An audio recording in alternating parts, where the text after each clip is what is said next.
Untuk mengetahui perkembangan penanganan korban gempa di Mamuju, Sulawesi Barat, kita bergabung dengan jurnalis Kompas TV, ada Hendra Bakti di sana. Hendra, bagaimana proses pencarian korban hingga sore ini?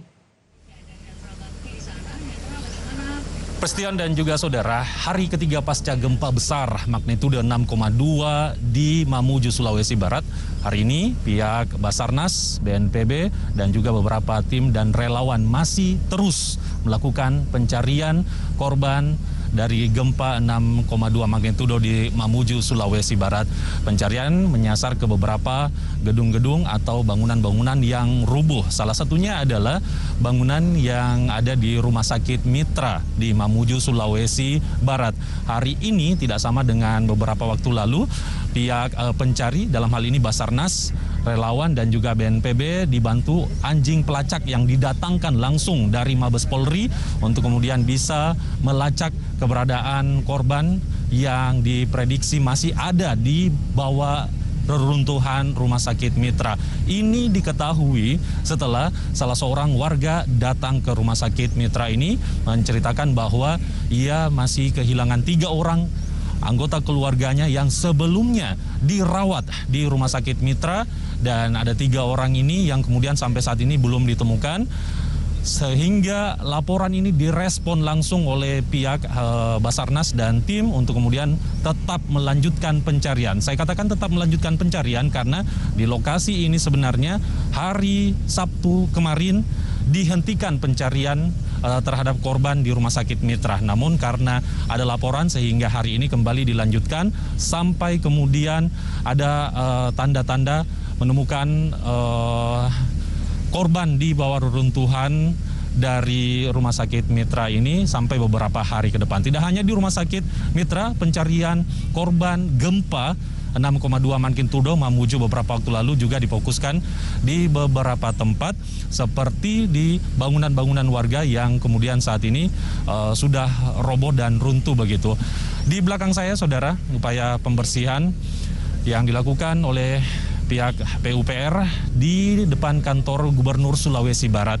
Pembersihan puing-puing reruntuhan bangunan yang runtuh pada saat gempa 6,2 magnitudo beberapa waktu lalu sudah dilakukan mulai hari ini, dan sekitar 30 menit yang lalu sudah berhenti dilakukan karena sudah menjelang malam terkendala dengan penerangan begitu ya. Ada 6 alat berat yang kemudian diturunkan untuk membersihkan puing-puing ini. Puing-puing ini sendiri kemudian nantinya dibuang di belakang kantor Gubernur Sulawesi Barat, sehingga diprediksi pembersihan puing-puing yang ada di kantor Gubernur Sulawesi Barat ini akan berlangsung secepatnya karena jarak antara membuang puing-puing reruntuhan ke lokasi pembersihan ini hanya sekitar 100-200 meter, sehingga ditargetkan pembersihan puing-puing ini bisa selesai maksimal sekitar 14 hari ke depan atau 2 minggu. Ini sejalan dengan apa yang disampaikan oleh Menteri PUPR yang hari ini datang langsung ke Mamuju, Sulawesi Barat, melihat beberapa lokasi yang terdampak gempa 6,2 magnitudo beberapa waktu lalu.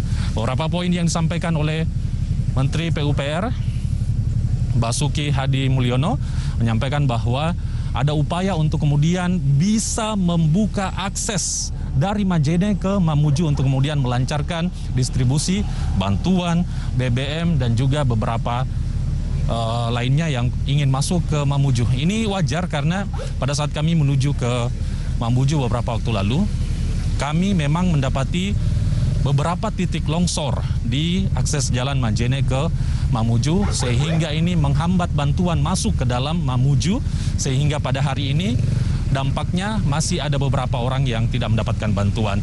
Selain itu, poin lainnya akan disediakan sarana seperti air bersih, kemudian toilet umum bagi para pengungsi, dan juga poin yang disampaikan oleh Menteri PUPR yang berkunjung didampingi oleh Kepala BNPB dan juga Gubernur Sulawesi Barat, yakni memastikan agar irigasi pertanian ini tetap baik, agar kemudian aktivitas para petani bisa berjalan dengan lancar. Selain itu juga ada upaya untuk mendeteksi bangunan-bangunan yang ada di Mamuju yang terdampak dari gempa 6,2 magnitudo ini untuk bisa dideteksi apakah bangunan tersebut masih layak atau tidak. Selain itu, BNPB tadi juga melalui Kepala BNPB, Doni Monardo, menyampaikan bahwa ada rencana untuk ganti atau memberikan bantuan begitu kepada warga yang rumahnya rusak. Ini merupakan usulan dari pemerintah Sulawesi Barat kepada pemerintah pusat melalui BNPB bahwa untuk rumah rusak ringan itu 10 juta, kemudian rumah rusak sedang 25 juta, kemudian rumah rusak berat sekitar 50 juta. Christian. Jurnalis Kompas TV Hendra Bakti melaporkan langsung dari Mamuju, Sulawesi Barat. Terima kasih, selamat bertugas kembali.